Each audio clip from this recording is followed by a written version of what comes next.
All right, y'all. So today we are going to chat about an SEO factor that not everybody thinks about when they are talking about getting more traffic to their website.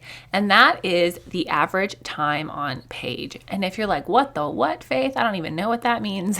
Then make sure that you listen in and take notes, because I'm going to break it all down in very simple, normal human terms, but implementing these strategies can really help to boost your back-end SEO efforts and help put all of your content marketing work to better use so that you can work smarter, not harder, and get the traffic that's going to get you the leads and the sales that you want and need for your business. Are you ready? Let's jump in.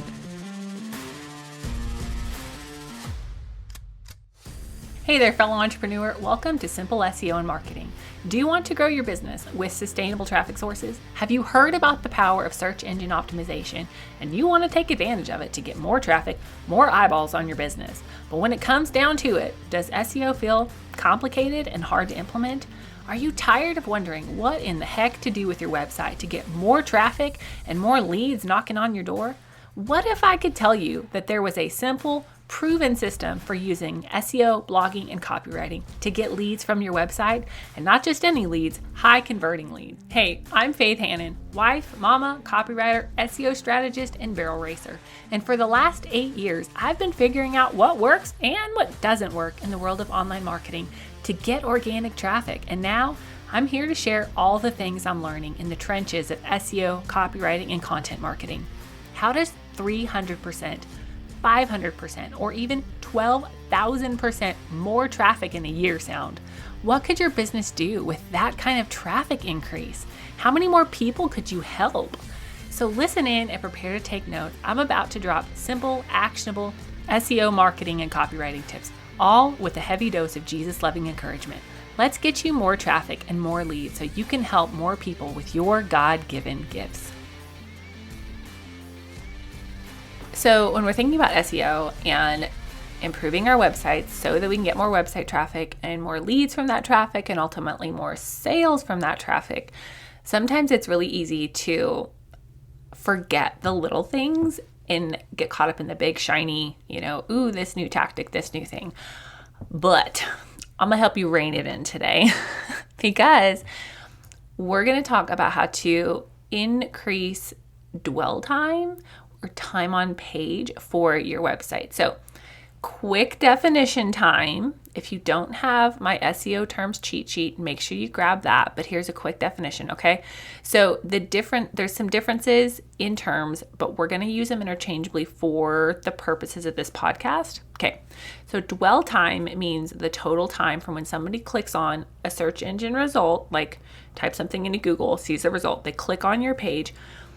Dwell time means the time that they stay on a page before returning back to Google or Bing or whatever search engine that they're using, okay? Time on page means the time that somebody spends on a specific page until they go someplace else, okay? So the measuring for these metrics has changed over time. It's kind of irrelevant to this discussion. And then bounce rate means like when somebody comes to your website and then they leave your website without taking any action. Now we need to remember that Google's whole purpose, right? A search engine's whole purpose is to get the right information in front of the right people, right? To categorize information and get it in front of the right people. And so Google and other search engines reward sites when the information appears to be the right information for that person.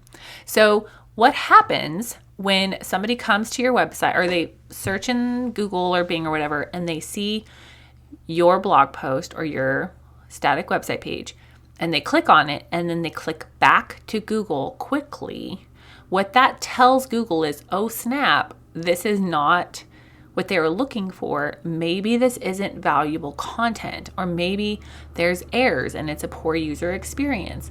And so one of the things that we can do within our website for relatively not very much work is to very strategically try to increase our average time on page.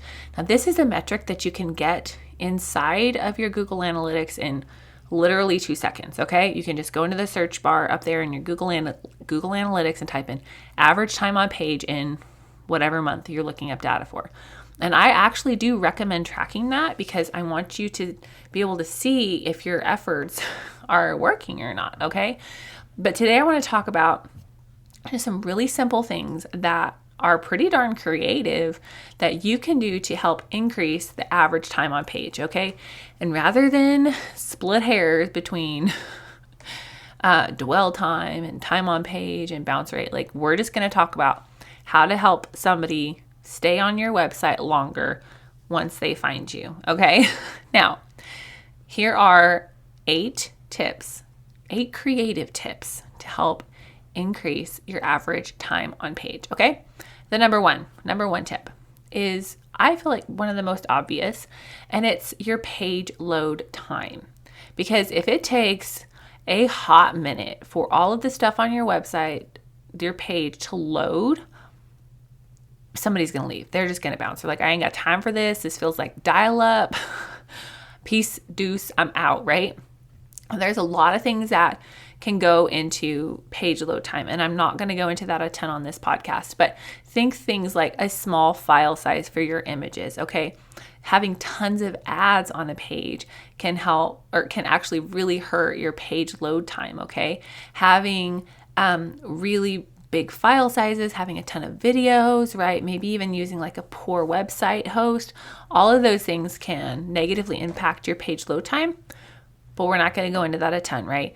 There are so many ways out there to check your page load speed. Page speed in sites, which is pagespeed.web.dev, is probably the simplest and one of the ones that I like to use the most.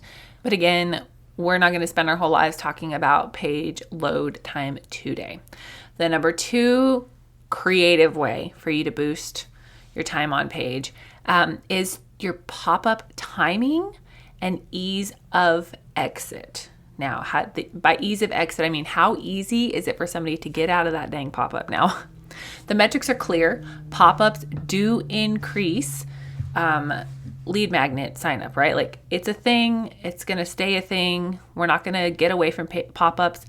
I'm not against pop-ups, but if I can't get out of that dang pop-up without a Harvard degree because your X out button is the same color as the background, or it's hard to find, or whatever, like, I'm gone. I do not want to consume your content bad enough to spend my whole life trying to get out of that pop-up, okay? And I think that's pretty common, all right? So if your pop-up is not easy to exit out of, people are leaving. And I get that that's tricky, right? Like, I've built my own websites. I get that sometimes formatting the pop-up is tricky.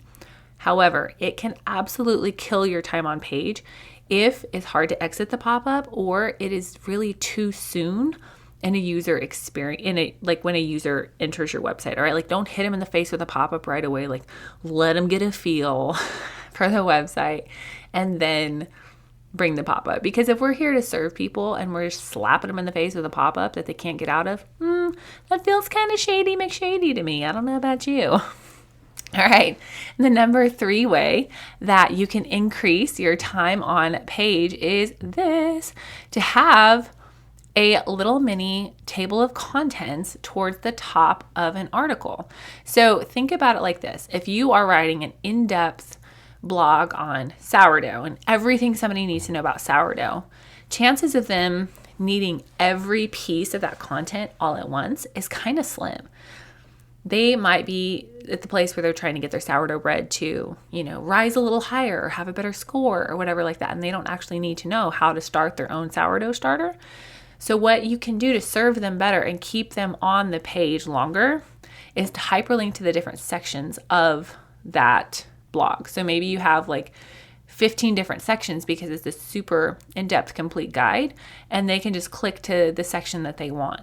And so what that's going to do, while it feels a little counterintuitive, it's going to help them actually go to the content that they want to consume and consume it instead of just being like, oh snap, this is way too long, bye, okay? So a mini table of contents at the top of your blog article is a creative and kind of counterintuitive but great way to increase your average time on page. All right, number 4. And this one hurts my little heart sometimes, but number 4 is to make your content easy to read and a lower reading level than you might think. Now, I'm not saying people are all dumb. We're not all dumb. God made us brilliant and wonderful in his image. However, the average reading level of Americans is not a 12th grade reading level, okay? So you might think that you have to speak in a very highly educated college degree way to get somebody to think that you are an expert. And depending on your subject matter, you might, right? If you're writing medical reviews, you do need to sound like a doctor. Please and thank you. But if you are writing about sourdough or finances to somebody who's a baby in dealing with their finances, you need to write at a reading level that they can understand. And you need to blog like you are talking to a human. Now, for somebody that is you're not a writing down processor, you maybe process more verbally, then maybe you need to actually talk out your content before you type it out when you're creating a blog. Maybe you're backwards. Maybe you process better by writing than you do by talking. That's fine. But whatever you're creating needs to be written for a human and sound like a human created it.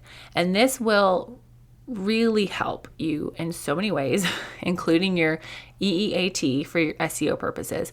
But when you can make your content easy to read and at a reading level that actually serves your audience, it helps everybody in the whole picture. Now, Yoast, the free plugin on Yoast, will actually help you with this. And I get dinged all the time, y'all. I get dinged all the time. They're like, why are you using these words?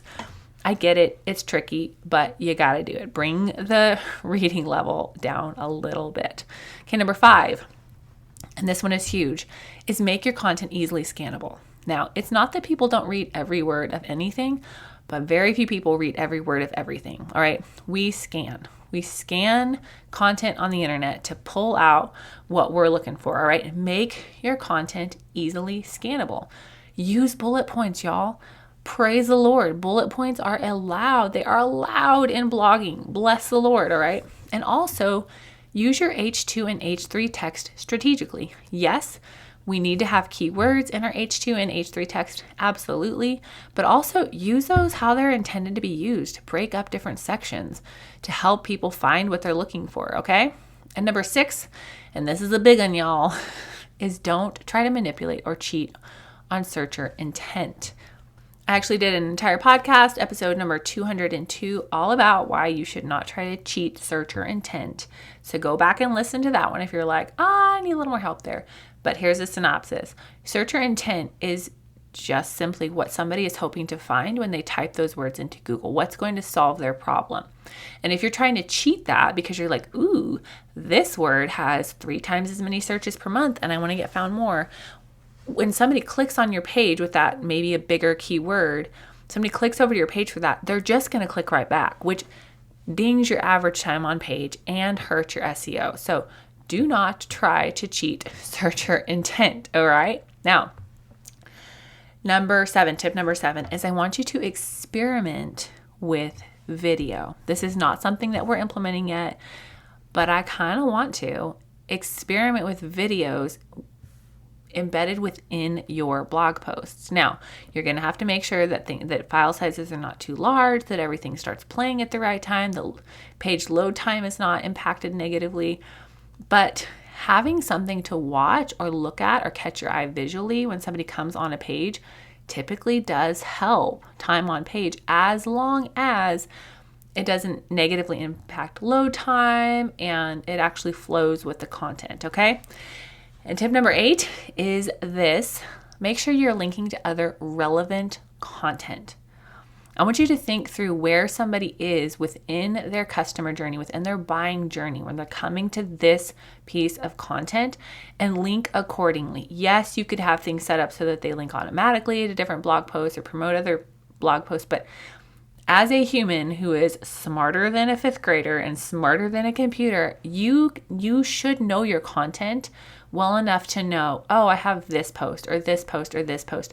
That would flow into that well, which will help your average time on page, because somebody's going to click over for one blog, read that, and then go read another blog, and then read that and go read another blog, which ultimately helps your SEO, and the entire user experience on your website. So, quick recap: the 8 creative ways to boost the average time on page for your website are: number 1, page load time. Make sure that is very, very good, y'all.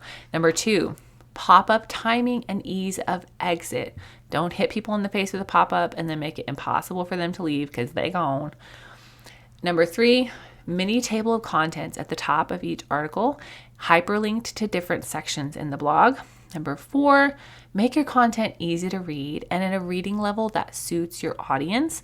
Talk like a human. Number 5, make it easily scannable. All right, use bullet points. Use your H2 and H3 and H4 text strategically. Number 6, do not try to cheat on searcher intent. Number 7, experiment with video. And number 8, link to other relevant content within that blog. All right, y'all, some down and dirty tips for you to just implement ASAP to increase the average time on page for your website and sneakily boost your SEO. All right, if you are needing help with anything SEO or copywriting related, feel free to shoot us an email at info@faithhannon.com or check out the links in the description. We love y'all, and we'll be back with you next week.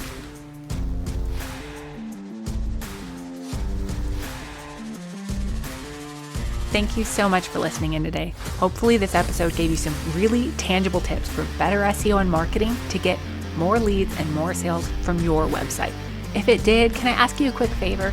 Would you please share this episode with a friend and then just take 10 seconds and go leave a written review on Apple Podcasts.